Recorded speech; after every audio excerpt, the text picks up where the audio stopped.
some famous person, some famous celebrity writes a letter to you.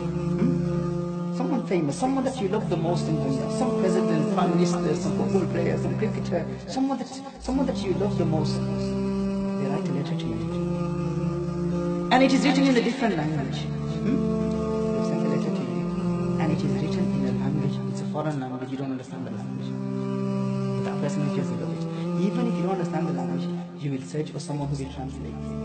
And the moment and the first thing you will do is you make sure that you know what your beloved is saying. Wow, amazing! Such a famous footballer, such a famous fighter, such a famous boxer, such a famous cricketer, such a famous person. He actually took out time to write a letter to me. I wonder what he's saying to me. You will feel so anxious. You wouldn't be able to sleep without reading that letter. You would knock on people's doors, tell me, what does he say? And the moment you know the message, you will go around and spread the message all over the world. Look what my beloved is saying to you. Look at his message. Here, the Lord of the heaven and the earth, the creator of the universe, has written a letter to us. But it's a shame that we've never had the time to read that letter.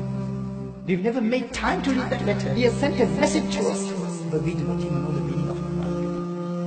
Imagine, and when we pray salah, we all pray salah. When we read salah, we communicate with Allah Jalla wa Ala. This is the secret communication between the abd and the ma'bud, the servant and his beloved. Imagine if you go to a court of a king and you praise the king in a language that you don't understand. And you're praising the king. Oh king, you are the best one. You are the greatest one. You are the most generous one. Your jewel, your saha, your generosity, amazing. You're praising the king. But you're saying it in a language that you don't understand. And if the king knows that you do not understand the language, you do not even understand what you're saying to the king, would you impress the king? Would he be pleased? You've been saying, Tahiyyatu lillahi was-salawatu for 40 years. 50 years I have been praying salah. 30 years I've been reciting Allahumma salli ala Muhammad. Alhamdulillahi Rabbil Alameen. Subhanaka Allahumma bihamdika. You have been offering your salah for such a long time, but you don't even know what you're saying to Allah Jalla wa Ala. We're praising Allah, but we don't even know what we are saying to Allah Jalla wa Ala. It's important that we learn the Quran. We understand the tafsir of the Quran. We read the Quran. So we'll dedicate some time to recite the Quran and learn the translation and the tafsir of the Quran. We'll make niyyah inshallah. And for that, alhamdulillah, we have Kanzul Iman, which has been recently translated by Sunni Foundation. Our brother Imran Hussain Jazari Sahib is present here. And they recently printed Kanzul Iman, the translation in the Bradford Sunni Conference. It was given out there, so that's available. And the translations are available, so I recommend that. Kanzul Iman, ulama's tafsir of the Quran. We will read that. And alhamdulillah, within our syllabus of Kanzul Huda, every day, our brothers, mashallah, Jamaat brothers, they all act upon this. So this message is for all our viewers. It's important if people living in the UK, if they can act upon it, then those people who are born in Muslim countries, for you it's not difficult at all. You can all act upon it. Every day, the members of our organization, every morning, they recite Al-Quran with translation and with tafsir of the Quran. And this is important for us. Just imagine your employer writes a letter to you. He writes a letter to you and he wants you, there's an instruction given to you by your employer. He sends an email to you or he writes a letter to you. Let's say he writes a letter to you.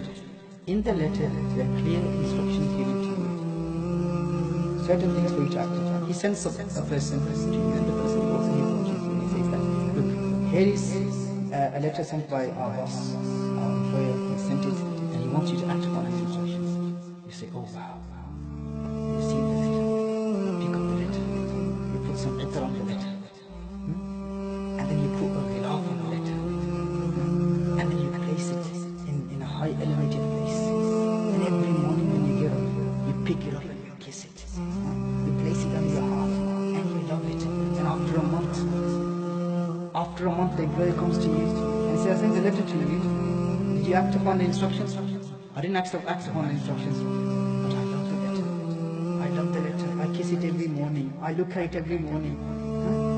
And anything good happens in my house, I pick up your letter. What will happen? Will you be happy? He will kick you out straight away, won't you? Won't he kick you out? He will kick you out. He'll say, get out of here. This letter, the importance is given I respect the fact that you love it and you respect it, but the purpose of the letter was for you to implement it, for you to act upon it. You're kissing it, you're respecting it, you're venerating it, you're giving respect to it, but you're not reading the instructions. A letter has been sent by Allah Jalla wa Ala. This is the hukm of Allah Jalla wa Ala, for us to recite the Quran and act upon it. These are instructions given by Allah Jalla wa Ala. What do? We place it in an elevated place. We use it for Isalu Sawab. It is for death, it is for Khatam, it is for Shadi. It's not to act upon it. That is the problem. Therefore it's important. Recitation of Al-Quran with translation and tafsir is more rewarding than that. There's a lot more rewarding than that.